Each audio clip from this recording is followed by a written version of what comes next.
আসসালামু আলাইকুম বন্ধুরা, সবাই কেমন আছেন? আশা করি সবাই খুব ভালো আছেন। এই বৃষ্টির দিনে একটু ভাজা পোড়া খেতে কার না ভালো লাগে, সেই জন্য আমি ফ্রিজ থেকে মুরগি নামিয়ে নিয়েছি। আজকে আমি রেস্টুরেন্টের মতো চাপ বানিয়ে খাবো, যেটা ঘরে সুন্দরভাবে খুবই কম সময়ের মধ্যে বানানো যায়। সেই জন্য আমি শিলপাটায় চলে আসছি।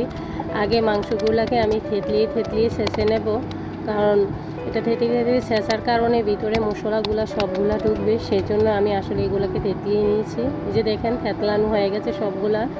এখন এর মধ্যে আমি সয়া সস দিয়ে দিয়েছি। সয়া সসটা ভালো করে আমি মাংসের মধ্যে মাখিয়ে নেব, যাতে সমস্ত মাংসের ফাঁকাগুলোর মধ্যে ঢুকে। সেজন্য আদা রসুন দিয়ে দেব।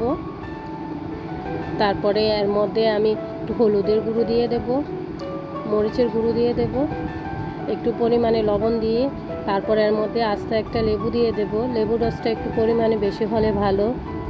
লেবুর রসটা যত বেশি দেবেন খেতে একটু ভালো লাগবে। সেজন্য আমি ভালো করে এগুলোকে সুন্দর করে মাখিয়ে নেব।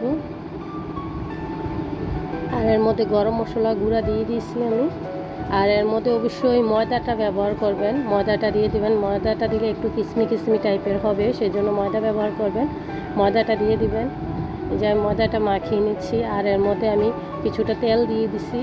তেলটা দিলে সব মাংসের মধ্যে মশলাটা ঢুকবে, সেজন্য একটু তেলও দিয়ে দিছি। তেলটা দিয়ে ভালো করে মাখিয়ে আমি এই মাংসটাকে আমি 1 ঘন্টার জন্য রেস্টে রেখে দেব।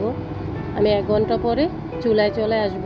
এই যে দেখেন 1 ঘন্টা হয়ে গেছে, আমি চুলায় চলে আসছি। আমার কিমাটা সম্পূর্ণ রেডি। এই যে দেখেন, মুরগিটা এখন দিয়ে দিচ্ছি। এটাকে একটু কম হিটে ভাজতে হবে, যেন ভিতরটা ভালো করে মচমচা হয়। সেজন্য আস্তে আস্তে হিটে ভাজতে হবে। আর এর মধ্যে আমি এগুলোকে একটু উল্টিয়ে পাল্টিয়ে দেবো।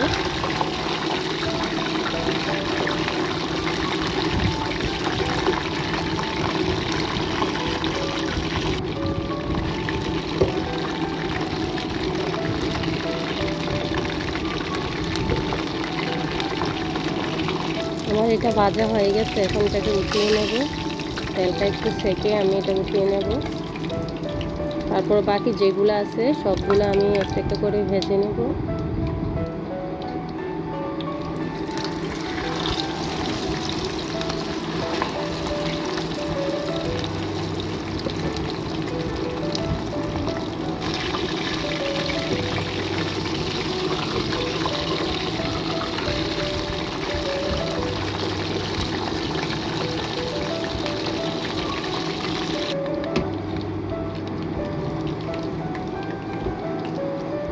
আমার ভাজা হয়ে গেছে, দেখেন কতটা সুন্দর দেখা যাচ্ছে, কিসমি হয়েছে।